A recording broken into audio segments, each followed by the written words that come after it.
साथ आज मुझे शहीद मोहतरमा बेनज़ीर भुट्टो भी बहुत याद आती है। मेरी पॉलिटिकल मेंटोर। मैंने सियासत में आना नहीं था। शहीद मोहतरमा बेनज़ीर भुट्टो एग्जाइल में थी।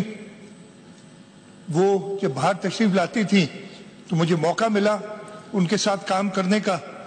और 2002 के जब इलेक्शन हुए तो मुझे मेरे वालिद साहब ने कहा, मेरा भाई इधर बैठा है, हम दोनों से कहा कि जी मैं इलेक्शन नहीं लड़ सकता, मैंने बड़ी मेहनत की है, अगर आप दोनों में से कोई चाहे तो जाके इलेक्शन लड़े। और शहीद मोहतरमा बेनज़ीर भुट्टो ने मुझे इनकरेज किया और अल्लाह ताला की खुशनुदी से मैं आज तीसरी बार चीफ मिनिस्टर का इलेक्शन जीता है मैंने और 5 बार इस असेंबली का मेंबर 5वीं बार बना हूं।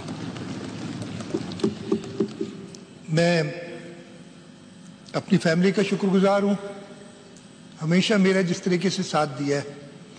बहुत मुश्किल टाइम रहा है खास तौर पे, और मैं थोड़ा सा जिक्र करूंगा, आगा साहब ने जिक्र किया था पिछले 5 सालों का, मेरे ख्याल है मैं भी थोड़ा जिक्र जरूर करूंगा कि किस तरीके से हमने वो 5 साल गुजारे। जो दोस्त जानते हैं इधर जो बैठे हैं, जो कुछ दोस्त दोनों साइड से जो हमारे साथ थे उन्हें तो पता है, लेकिन जो नए दोस्त आए उनको भी बताना चाहता हूं और मैं थोड़ा सा टाइम लूंगा उसके लिए।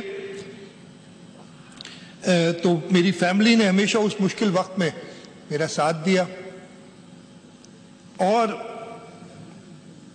मैं अपनी लीडरशिप का चेयरमैन बिलावल भुट्टो जरदारी साहब, सदर आसिफ अली जरदारी साहब, अदी फरियाल टालपुर साहिबा, जिस तरीके से उन्होंने उस मुश्किल वक्त में, ऐसा भी वक्त था और वेशा साहब आप अच्छी तरह जानते हैं, आप भी, कि कहा जा रहा था कि तुम कल अरेस्ट हो रहे हो या परसों अरेस्ट हो रहे हो। इधर सामने खड़े हुए मैं कुछ दोस्तों को बता रहा था इतना दूर, ये यहां से 3 फीट दूर क्या क्या नहीं कहा जाता था। उस वक्त बिलावल भुट्टो जरदारी साहब ने कहा कि अगर मुराद अली शाह को जेल भेजते हो तो जेल से मेरा चीफ मिनिस्टर होगा।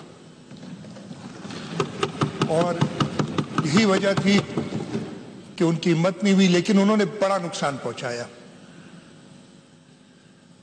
प्रेसिडेंट आसिफ अली जरदारी साहब जेल में रहे। अदी फरियाल टालपुर साहिबा को ईद की रात अस्पताल से जेल ले जाया गया। आगा सिराज दुरानी साहब इस असेंबली के स्पीकर रहते हुए, मैंने कल भी ये बात कही थी, तकरीबन 3 साढ़े 3 साल, मुझे पूरा अरसा भी याद नहीं है, जेल से असेंबली चलाते थे। और ये पाकिस्तान पीपल्स पार्टी की लीडरशिप है जिन्होंने कहा कि नहीं, ये तुम्हारे गलत केसेस हैं और तुम इन केसेस के जरिए हमारे लोगों को दिल बर्दाश्त नहीं कर सकते। और यहां से वो जेल से आते थे, इस कुर्सी पे बैठते थे और फिर यहीं से वो बख्तरबंद गाड़ी में बैठ के वापस मलीर जेल चले जाया करते थे। ऐसे कठिन टाइम थे जो कि गुजरे। तो मैं अपनी पार्टी लीडरशिप को सबसे पहले तो खिराज तहसीन पेश करता हूं। इस मुश्किल से उन्होंने इस पार्टी को लीड किया और मैं उनका बहुत ज्यादा शुक्रगुजार हूं कि मेरे ऊपर एक बार फिर भरोसा किया है। और ये कोई आसान काम नहीं है।